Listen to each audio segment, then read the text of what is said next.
Lecture 43 Series Resonance and Q Factor in RLC Circuit. So the objective is to understand series resonance, study the conditions for the resonance, analyze the circuit behavior during resonance, understand the resonant frequency, and understand Q factor and bandwidth concepts. So this is a series RLC circuit in which instantaneous voltage whose value is Vm cos omega t is applied, due to which instantaneous current whose value is Im cos omega t minus theta will flow. The net impedance of this circuit is given by R plus J of XL minus XC, where XL is inductive reactance and XC is capacitive reactance. Now XL is equal to omega L and XC is equal to 1 by omega C. Therefore, the magnitude of Z becomes equal to under root of R square plus omega L minus 1 by omega C square. Moving on to condition of resonance. At resonance, XL becomes equal to XC, therefore omega L becomes equal to 1 by omega C. And when we put this equation in this equation, we get that the net reactive part, that is X, becomes 0. Energy only exchanges between L and C, and the net impedance of the circuit becomes R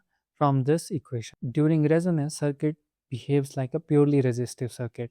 Moving on to resonant frequency, from this equation, omega square becomes equal to 1 by LC, and the resonant frequency from here, omega naught, is simply 1 by under root of LC. Now, the supply frequency and angular frequency has this relation, omega naught is equal to 2 pi f naught. From here, supply frequency is simply 1 by 2 pi under root of LC. Moving on to reactance versus frequency.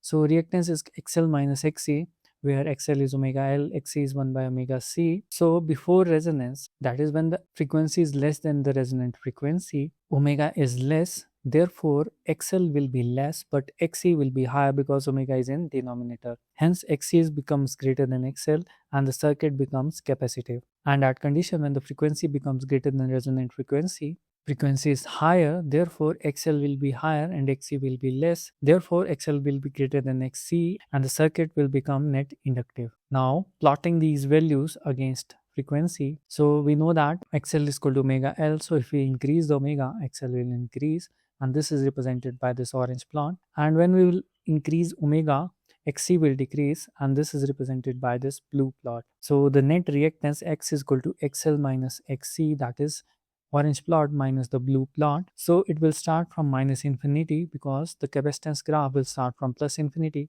So 0 minus infinity will be minus infinity. When the frequency becomes equal to resonant frequency, XL becomes equal to XC, therefore the net X, that is XL minus XC, will become equal to 0, which is represented by this point on this plot line, and beyond this point XL will become greater than XC and the net reactance is represented by this line. So we can see that before a resonant frequency, the blue line is above orange line, therefore the net reactance is capacitive, and beyond resonant frequency, orange line is above the blue line, therefore the net reactance is inductive in nature. Moving on to phase angle, so phase angle is simply tangent inverse of XL minus XC divided by R from impedance formula. At resonance, XL is equal to XC, therefore theta becomes equal to 0. That means that voltage and current both are in same phase. So from here, power factor, that is cos of theta, becomes cos of 0, which becomes 1. So therefore, power factor at resonance is unity. Now impedance versus frequency graph. Now initially omega is very less, so therefore capacitive effect is very high and the net impedance will be higher.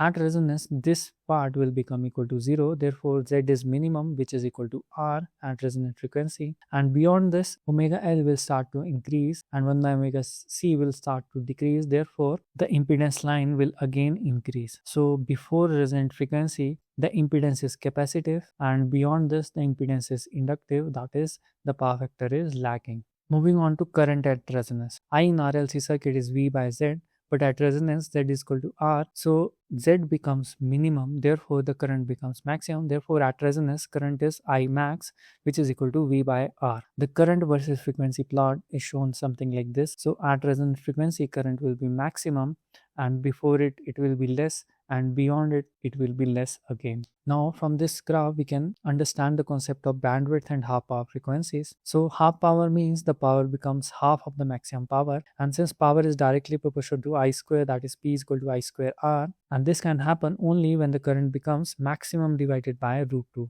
Therefore this line corresponds to I max by root 2 current, and this line will be the half power frequency line, and it will cut the graph at these 2 points, and the frequency corresponding to the first point is known as lower half power frequency, and the frequency corresponding to the second point is known as upper half power frequency. and bandwidth will be simply the upper frequency minus the lower frequency. So this area is the bandwidth of this graph. So F1 and F2 can easily be found out by equating the current formula, that is Im by root 2 is equal to Vm by Z at half power. So Im is Vm by R. When we will solve this equation, we get half power frequencies as omega 1 comma omega 2 is minus plus R by 2L plus under root of R by 2L square plus 1 by LC. Now moving on to quality factor. So it defines the quality of the power supplied, and it is simply 2 pi into peak energy stored divided by energy dissipated per cycle. Higher the quality factor, higher the sharpness of this graph, and lower the quality factor, lower the sharpness of current versus frequency graph. So in electrical terms, Q is simply defined as VL by VC, that is voltage across inductor divided by voltage across resistor,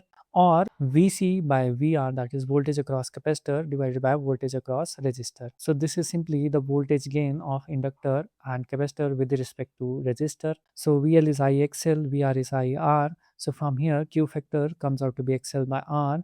XL is equal to omega naught L, therefore Q becomes equal to omega naught L by R, and from this equation Q becomes equal to 1 by omega naught CR. So these two are the formulas for the Q factor in series RLC circuit. Now finding out the relation between Q and bandwidth. So Q is simply equal to resonant frequency divided by bandwidth. That means that if the quality factor is higher, the bandwidth is lower, which we can see from here, and if quality factor is lower, the bandwidth will be large, which we can see from here. So here the green bandwidth is less than blue bandwidth is less than the red bandwidth. Now let's solve this numerical problem to further understand the concepts. A series RLC circuit is given where R is 2 ohms, L is 1 millihenry, and capacitance is 0.4 microfarad. So applied voltage is 20 sine omega t, which can be written as 20 cos of omega t minus 90. Therefore, the phasor of this voltage is 20 angle of minus 90. So we have to find out resonant frequency and half power frequency, quality factor and bandwidth, and amplitude of current at resonant frequency, half power frequency, and upper half power frequency. So let's start with the resonant angular frequency.